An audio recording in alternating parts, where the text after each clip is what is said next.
Hello there. How are you? I hope you're all very well. I have just realized how terrible it is that I'm leaving you all in the lurch. Today we're going to get through chapter 23 of Dracula, and we've got 3 chapters to go after that, and we're not going to get to them for a week. So I am so sorry about that. It's bad planning on my part. We were going to something, and then we weren't going to it because it wasn't going to happen, and then it's going to happen. Luckily, it's all going to be, I hope, great fun. It's going to be strange because we'll all be social distancing, but that is happening. However, on the 13th, which is a very important day, we'll be starting again, and so please join me again on the 13th for chapter 24. And then in 3 days, we'll have whizzed through to the end. So, my name is Gildart. I'm an actor, and I'm an audiobook narrator, and I read these books to you in front of the fire. I'm really enjoying myself doing it, and luckily, it seems like you're enjoying it too. So thank you for joining me. We have been reading Dracula, and what happened in the last chapter of Dracula is poor Mina Harker had been attacked by Dracula. The men decided that she now should be back fully involved with everything that they're doing, which of course is what they should have done right from the beginning. However, they are going off and they are going to try to make holy all of the boxes that Dracula brought with him and the earth he has in those boxes by leaving a wafer in the box, and it prevents him, a sacred wafer in the box, and it prevents him from being able to sleep there. There are 50 of these dotted around London, and they leave Mina. Before they leave Mina, they want to make sure that she is safe, and Dr. Van Helsing puts one of these wafers on her forehead, but tragically, because she is unclean, it makes a terrible mark on her forehead, which hopefully one day will go away, but only if they manage to get Dracula. They go off, they destroy, they know where 49 of these boxes are, and they go to Piccadilly, where they are at the start of this chapter. Dr. Godalming and Morris go off to try to make the other ones in different places in London available to the Count. So they seem like they know where 49 of these boxes are. And if they can get to them all, then Dracula will only have one place to go to. Welcome to a fireside reading of Dracula, chapter 23. Dr. Seward's diary. 3rd of October. The time seemed terrible long whilst we were waiting for the coming of Godalming and Quincey Morris. The professor tried to keep our minds active by using them all the time. I could see his beneficent purpose by the side glances which he threw from time to time at Harker. The poor fellow is overwhelmed in a misery that is appalling to see. Last night he was a frank, happy-looking man with a strong, youthful face, full of energy, and with dark brown hair. Today he is drawn, a haggard old man whose white hair matches well with the hollow, burning eyes and grief-written lines of his face. His energy is still intact. In fact, he is like a living flame. This may yet be his salvation, for if all go well, it will tide him over the despairing period. He will then, in a kind of way, wake again to the realities of life. Poor fellow, I thought my own trouble was bad enough, but his.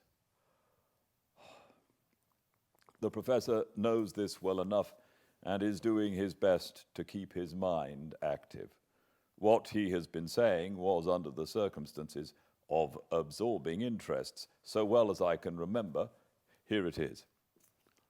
I have studied over and over again, since they came into my hands, all the papers relating to this monster. And the more I have studied, the greater seems the necessity to utterly stamp him out.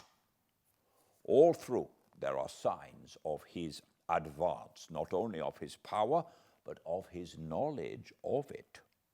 As I learned from the researches of my friend Arminus of Budapest, he was in life a most wonderful man, soldier, statesman, and alchemist, which latter was the highest development of the science knowledge of his time. He had a mighty brain, a learning beyond compare, and a heart that knew no fear and no remorse. He dared even to attend the scholomance, and there was no branch of knowledge of his time that he did not essay. Well, in him the brain powers survived the physical death, though it would seem that memory was not all complete.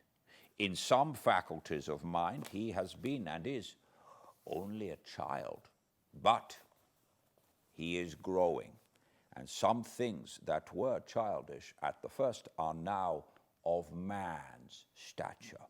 He is experimenting and doing it well, and if it had not been that we had crossed his path, he would be yet, he may be yet if we fail, the father or furtherer of a new order of beings, whose road must lead through death, not life. Harker groaned and said, "And this is all arrayed against my darling. But how is he experimenting? The knowledge may help us to defeat him." He has all along since his coming been trying his power slowly but surely. That big child brain of his is working. Well, for us it is, as yet, a child brain. For had he dared at the first to attempt certain things, he would long ago have been beyond our power. However, he means to succeed, and a man who has centuries before him can't afford to wait and go slow. Festina lente may well be his motto. "I fail to understand," said Harker wearily. "Oh, do be more plain to me. Perhaps grief and trouble are dulling my pain." The professor laid his hand tenderly on his shoulder as he spoke. "Ah, my child, I will be plain. Do you not see how of late this monster has been creeping into knowledge experimentally? How he has been making use of the zooophagus patient to effect his entry into friend John's home. For your vampire, though in all afterwards he can come when and how he will, must at the first make entry only when asked thereto by an inmate. But these are not his most important experiments. Do we not see how at the first all these so great boxes were moved by others? He knew not then, but that must be so. But all the time that so great child brain of him was growing, and he began to consider whether he might not himself move the box. So he began to help, and then when he found that this be all right, he tried to move them all alone. And so he progresses, and he scatters these graves of him, and none but he know where they are hidden. He may have intent to bury them deep in the ground, so that he only use them in the night, or at such time as he can change his form. They do him equal well, and none may know these are his hiding place. But, my child, Do not despair. This knowledge come to him just too late. Already all of his lairs but one be sterilized as for him, and before the sunset this shall be so. Then he have no place where he can move and hide. I delayed this morning, that so we might be sure. Is there not more at stake for us than him? Then why would not be even more careful than him? By my clock it is 1 hour, and already, if all be well, friend Arthur and Quincy are on their way to us. Today is our day, and we must go sure if slow, and lose no chance. See, there are 5 of us when those absent ones return. Whilst he was speaking, we were startled by a knock at the hall door, the double postman's knock of the telegraph boy. We all moved out to the hall with one impulse, and Van Helsing, holding up his hand to keep us silent, stepped to the door and opened it. The boy handed in a dispatch. The professor closed the door again, and after looking at the direction, opened it and read aloud. Look out for D. He has just now, 12:45, come from Carfax, hurriedly and hastened towards the south. He seems to be going the round, and may want to see you. Mina. There was a pause broken by Jonathan Harker's voice. Now, God be thanked, we shall soon meet. Van Helsing turned to him quickly and said, God will act in his own way and time. Do not fear and do not rejoice as yet, for what we wish for at the moment may be our undoings. I care for nothing now, he answered hotly, except to wipe out this brute from the face of creation. I would sell my soul to do it. Oh, hush, hush, my child, said Van Helsing. God does not purchase souls in this wise. And the devil, though he may purchase, does not keep faith. But God is merciful and just, and knows your pain and your devotion to that dear Madame Mina. Think you how her pain would be doubled did she but hear your wild words? Do not fear any of us. We are all devoted to this cause, and today shall see the end. The time is coming for action. Today this vampire is limit to the powers of man. Until sunset he may not change.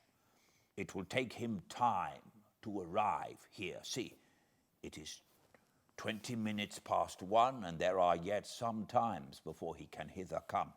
Be he never so quick, what we must hope for is that my Lord Arthur and Quincy arrive first. About half an hour after we had received Mrs. Harker's telegram, there came a quiet, resolute knock at the hall door. It was just an ordinary knock, such as is given hourly by thousands of gentlemen, but it made the professor's heart and mine beat loudly. We looked at each other and together moved out into the hall. We each held ready to use our various armaments, the spiritual in the left hand, the mortal in the right. Van Helsing pulled back the latch and, holding the door half open, stood back, having both hands ready for action. The gladness of our hearts must have shone upon our faces when on the step close to the door we saw Lord Godalming and Quincy Morris. They came quickly in and closed the door behind them, the former saying as they moved along the hall, "It is all right. We found both places, 6 boxes in each, and we destroyed them all." "Destroyed?" asked the professor. "For him." We were silent for a minute, and then Quincy said, "There's nothing to do but to wait here. If, however, he doesn't turn up by 5 o'clock, we must start off, for it won't do to leave Mrs. Harker alone after sunset." "He will be here before long now," said Van Helsing, who had been consulting his pocket-book. "Nota bene, in Madame's telegram he went south from Carfax. That means he went to cross the river, and he could only do so at slack of tide, which should be something before 1 o'clock. That he went south has a meaning for us.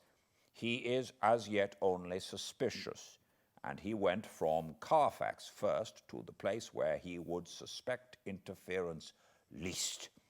You must have been at Bermondsey only a short time before him. That he is not here already shows that he went to Mile End next. This took him some time, for he would then have to be carried over the river in some way. Believe me, my friends, we shall not have long to wait now. We should have ready some plan of attack, so that we may throw away no chance." "Hush! There is no time now. Have all your arms. Be ready." He held up a warning hand as he spoke, for we all could hear a key softly inserted in the lock of the hall door. I could not but admire, even at such a moment, the way in which a dominant spirit asserted itself. In all our hunting parties and adventures in different parts of the world, Quincey Morris had always been the one to arrange the plan of action, and Arthur and I had been accustomed to obey him implicitly. Now, the old habit seemed to be renewed instinctively. With a swift glance around the room, he at once laid out our plan of attack, and without speaking a word, with a gesture, placed us each in position. Van Helsing, Harker, and I were just behind the door, so that when it was opened, the professor could guard it, whilst we two stepped between the incomer and the door. Godalming behind and Quincey in front stood just out of sight, ready to move in front of the window. We waited in a suspense that made the seconds pass with nightmare slowness. The slow, careful steps came along the hall. The Count was evidently prepared for some surprise. At least he feared it. Suddenly, with a single bound, he leaped into the room, winning a way past us before any of us could raise a hand to stop him. There was something so panther-like in the movement, something so unhuman, that it seemed to sober us all from the shock of his coming. The first to act was Harker, who with a quick movement threw himself before the door leading into the room in the front of the house. As the Count saw us, a horrible sort of snarl passed over his face, showing the eye teeth long and pointed. But the evil smile as quickly passed into a cold stare of lion-like disdain. His expression again changed, as with a single impulse, we all advanced upon him. It was a pity that we had not some better organized plan of attack, for even at the moment I wondered what we were to do. I did not myself know whether our lethal weapons would avail us of anything. Harker evidently meant to try the matter, for he had already his great kukri knife and made a fierce and sudden cut at him. The blow was a powerful one. Only the diabolical quickness of the Count's leap back saved him. A second less and the trenchant blade had shorn through his heart. As it was, the point just cut the cloth of his coat, making a wide gap whence a bundle of bank notes and a stream of gold fell out. The expression of the Count's face was so hellish that for a moment I feared for Harker, though I saw him throw the terrible knife aloft again for another stroke. Instinctively I moved forward with a protective impulse, holding the crucifix and the wafer in my left hand. I felt a mighty power fly along my arm, and it was without surprise that I saw the monster cower back before a similar movement made spontaneously by each one of us. It would be impossible to describe the expression of hate and baffled malignity, of anger and hellish rage which came over the Count's face. His waxen hue became greenish yellow by the contrast of his burning eyes, and the red scar on his forehead showed on the pallid skin like a palpitating wound.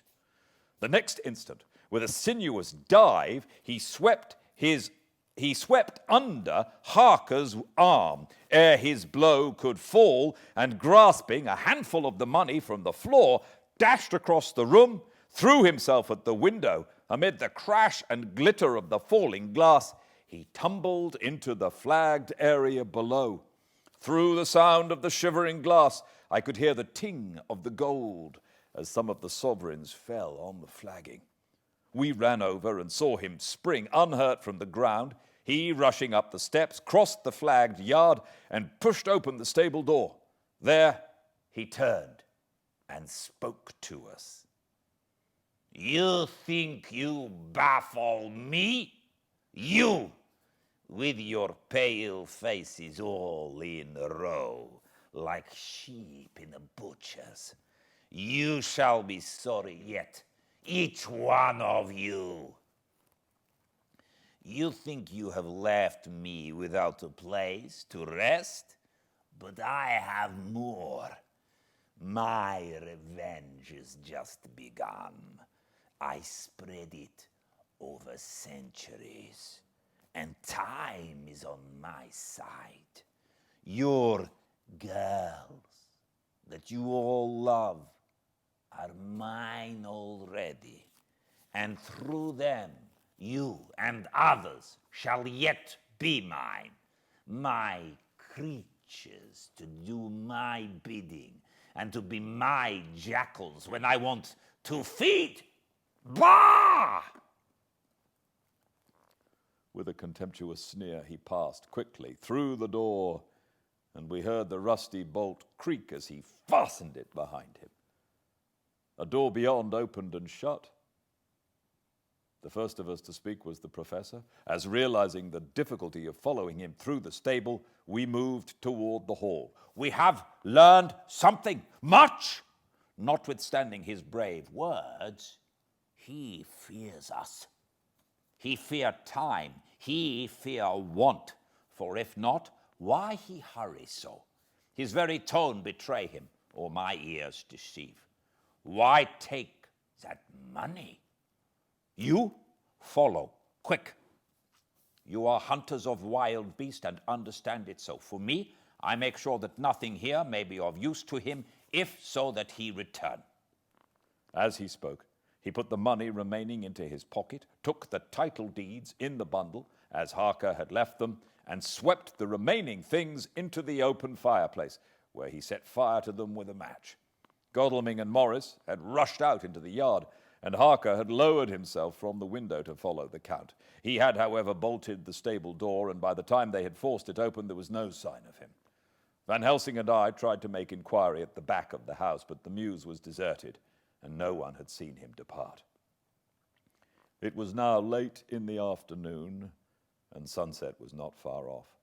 We had to recognize that our game was up. With heavy hearts, we agreed with the professor when he said, "Let us go back to Madame Mina. Poor dear Madame Mina. All we can do just now is done, and we can there at least protect her. But we need not despair. There is but one more earth box, and we must try to find it. When that is done, all may yet be well." I could see that he spoke as bravely as he could to comfort Harker. The poor fellow was quite broken down. Now and again he gave a low groan, which he could not suppress. He was thinking of his wife. With sad hearts, we came back to my house, where we found Mrs. Harker waiting for us, with an appearance of cheerfulness which did honor to her bravery and unselfishness. When she saw our faces, her own became as pale as death. For a second or two her eyes were closed, as if she were in secret prayer. And then she said, cheerfully, I can never thank you all enough. Oh, my poor darling. As she spoke, she took her husband's grey head in her hands and kissed it. Lay your poor head here and rest it. All will yet be well, dear. God will protect us, if he so will it, in his good intent. The poor fellow groaned. There was no place for words in his sublime misery. We had a sort of perfunctory supper together, and I think it cheered us all somewhat. It was perhaps the mere animal heat of food to hungry people, for none of us had eaten anything since breakfast, or the sense of companionship may have helped us, but anyhow, we were all less miserable and saw the morrow as not altogether without hope. True to our promise, we told Mrs. Harker everything which had passed, and although she grew snowy white at times when danger had seemed to threaten her husband, and red at others when his devotion to her was manifested, she listened bravely and with calmness. When we came to the part where Harker had rushed at the Count so recklessly, she clung to her husband's arm and held it tight, as though her clinging could protect him from any harm that might come. She said nothing, however, till the narration was all done, and matters had been brought right up to the present time. Then, without letting go of her husband's hand, she stood up amongst us and spoke. Oh, that I could give any idea of the scene, of that sweet, sweet, good, good woman, in all the radiant beauty of her youth and animation, with the red scar on her forehead, of which she was conscious, and which we saw with grinding of our teeth, remembering whence and how it had came. Remembering whence and how it came. Her loving kindness against our grim hate. Her tender faith against all our fears and doubting. And we knowing that so far as symbols went, she, with all her goodness and purity and faith, was outcast from God. Jonathan, she said, and the word sounded like music on her lips. It was so full of love and tenderness. Jonathan, dear, and you all, my true, true friends, I want you to bear something in mind through all this dreadful time. I know that you must fight, that you must destroy, even as you destroyed the false Lucy, so that the true Lucy might live hereafter. But it is not a work of hate. That poor soul who has wrought all this misery is the saddest case of all. Just think what will be his joy when he too is destroyed in his worser part, that his better part may have spiritual immortality. You must be pitiful to him too, though it may not hold your hands from his destruction. As she spoke, I could see her husband's face darken and draw together, as though the passion in him were shriveling his being to its core. Instinctively, the clasp on his wife's hand grew closer, till his knuckles looked white. She did not flinch from the pain, which I knew she must have suffered, but looked at him with eyes that were more appealing than ever. As she stopped speaking, he leaped to his feet, almost tearing his hands from her as he spoke. May God give him into my hand just for long enough to destroy that earthly life of him which we are aiming at. If beyond it, I could send his soul forever and ever to burning hell, I would do it. Oh, hush. Oh, hush. In the name of the good God, don't say such things, Jonathan, my husband, or you will crush me with fear and horror. Just think, my dear, I have been thinking all this long, long day of it, that perhaps some day I too may need such pity, and that some other like you, and with equal cause for anger, may deny it to me. My husband, indeed I would have spared you such a thought, had there been another way, but I pray that God may not have treasured your wild words, except as the heartbroken wail of a very loving and sorely stricken man. O God, let these poor white hairs go in evidence of what he has suffered, who all his life has done no wrong, and on whom so many sorrows have come. We men were all in tears now. There was no resisting them, and we wept openly.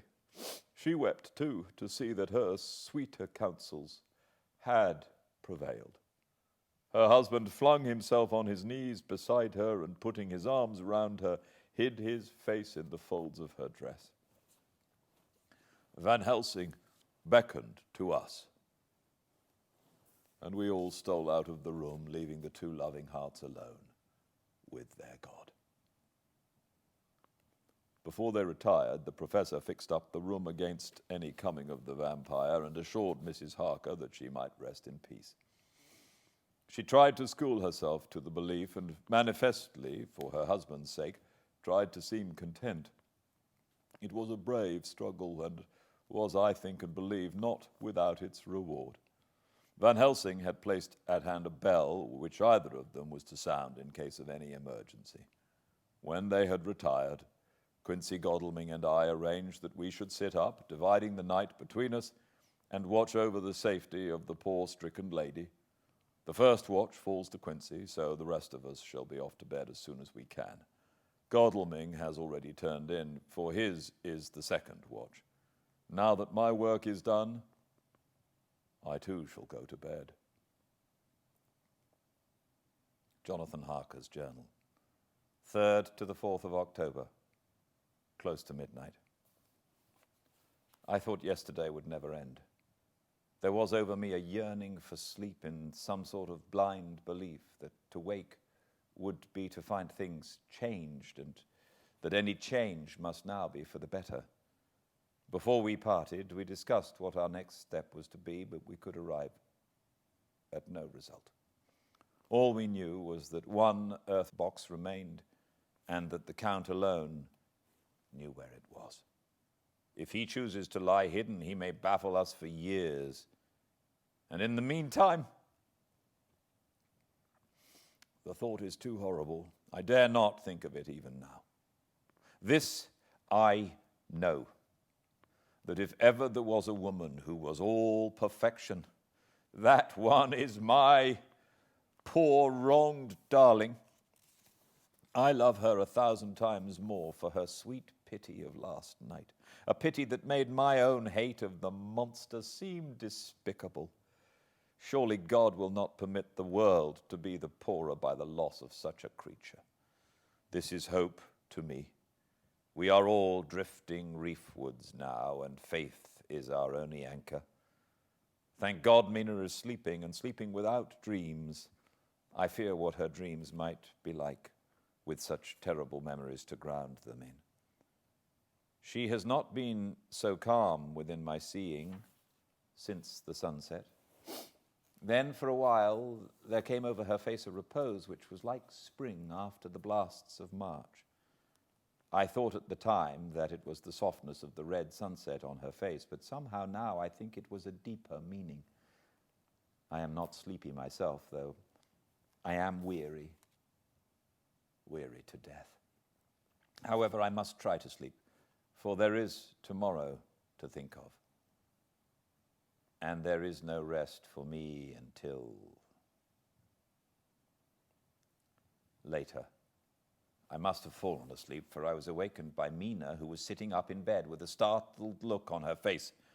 I could see easily, for we did not leave the room in darkness. She had placed a warning hand over my mouth, and now she whispered in my ear, "Hush, there is someone in the corridor."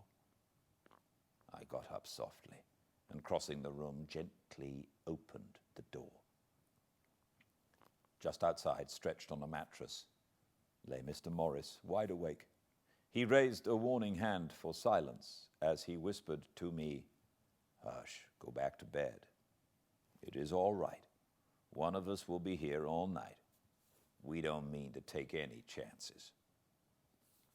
His look and gesture forbade discussion, so I came back over and told Minna. She sighed, and positively a shadow of a smile stole over her poor pale face as she put her arms round me and said softly, "Oh, thank God for good, brave men." With a sigh, she sank back again to sleep. I write this now, as I am not sleepy, though I must try again. 4th of October, morning. Once again during the night I was wakened by Mina. This time we had all had a good sleep, for the grey of the coming dawn was making the windows into sharp oblongs, and the gas flame was like a speck rather than a disk of light. She said to me hurriedly, "Go call the professor. I want to see him at once." "Why?" I asked. "I have an idea. I suppose it must have come in the night and matured without my knowing it. He must hypnotize me before the dawn, and then I shall be able to speak. Go quick, dearest. The time is getting close." I went to the door. Dr. Seward was resting on the mattress, and seeing me, he sprang to his feet. "Is anything wrong?" he asked in alarm. "No," I replied, "but Mina wants to see Dr. Helsing at once." "I will go," he said, and hurried into the professor's room. In 2 or 3 minutes later, Van Helsing was in the room in his dressing gown, and Mr. Morris and Lord Godalming were with Dr. Seward at the door asking questions. When the professor saw Mina, a positive smile, ousted the anxiety of his face. He rubbed his hands as he said, "Oh, dear Madam Mina, this is indeed a change. See, friend Jonathan, we have got our dear Madam Mina, as of old, back to us today." Then turning to her, he said cheerfully, "And what am I do for you? For at this hour you do not want me for nothings."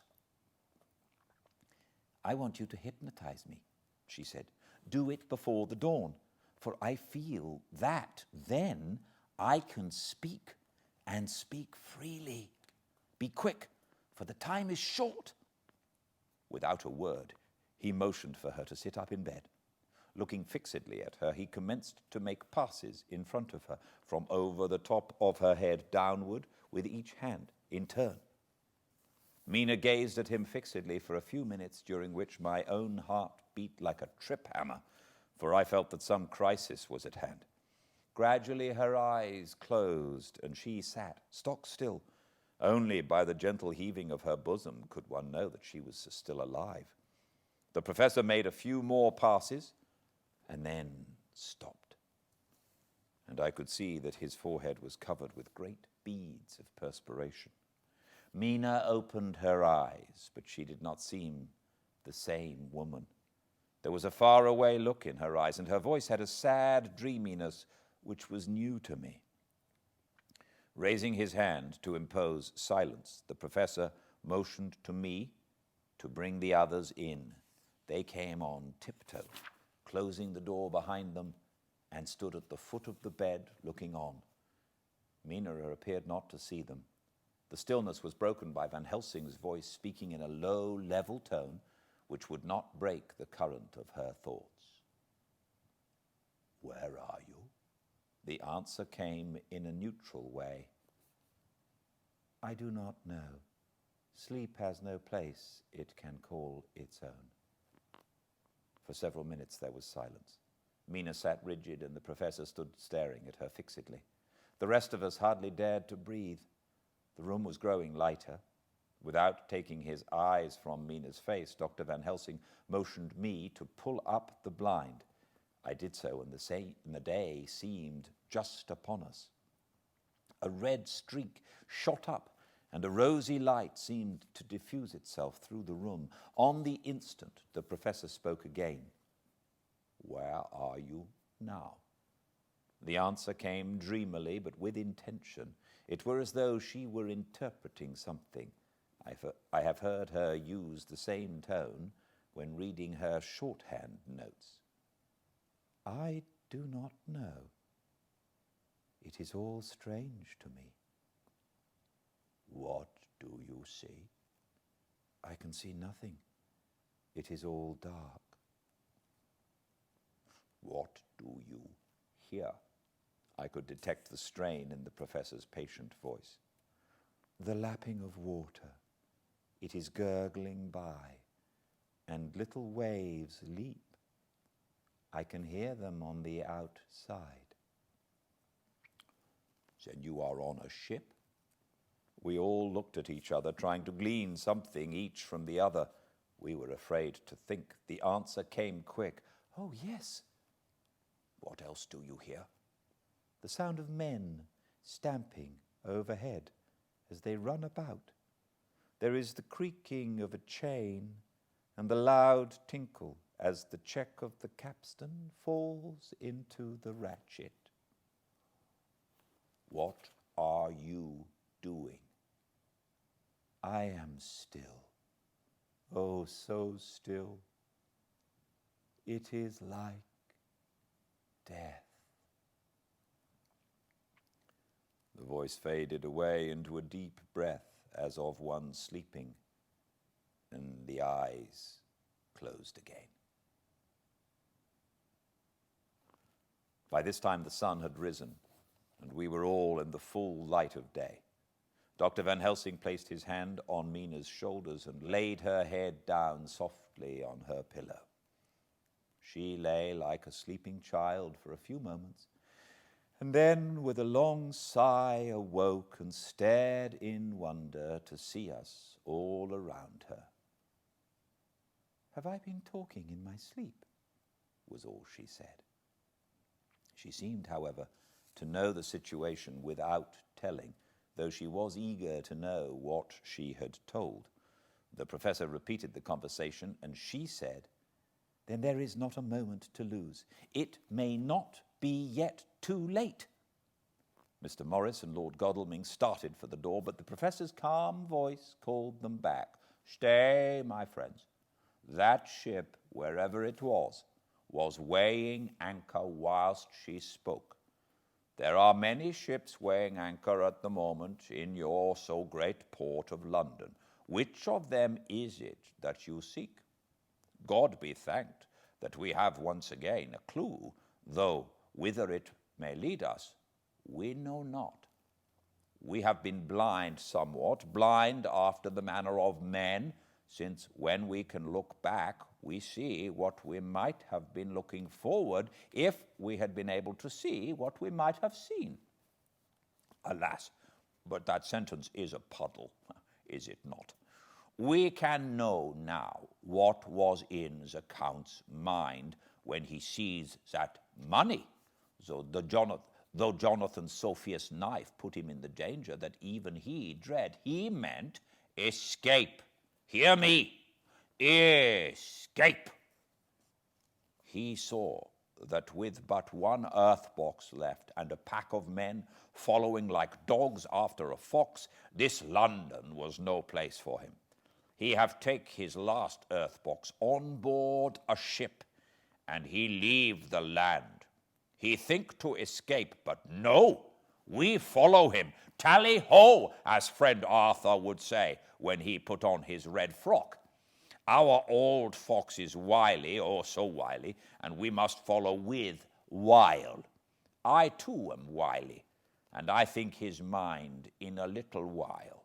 In meantime we may rest and in peace, for there are waters between us which he do not want to pass, and which he could not if he would, unless the ship were to touch the land, and then only at full or slack tide.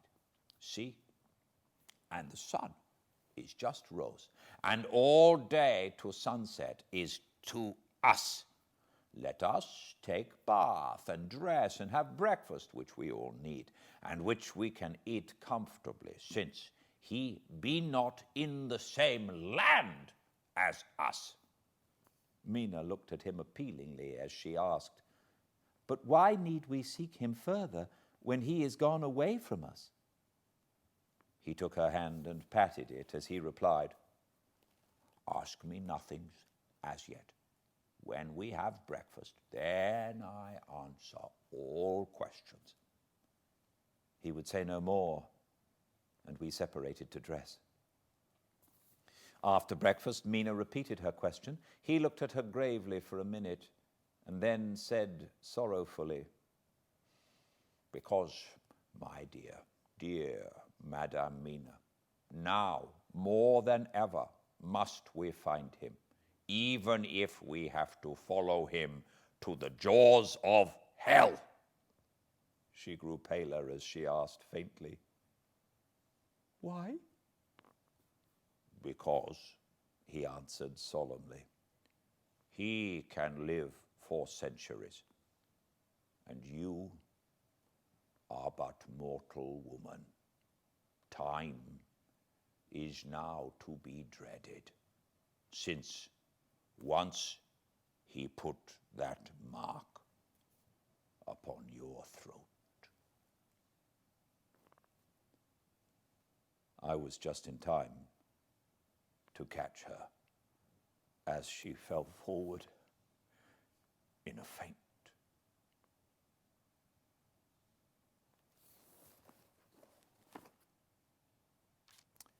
And that's where I'm going to leave you hanging, I'm afraid. I will see you all on July the 13th for chapters 24, 25, 26, and 27. There are 4 more left, so we'll do that on July 13th and thereafter. Until then, please all stay very well.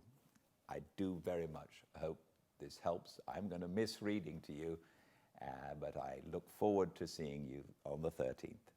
Until then, stay very well.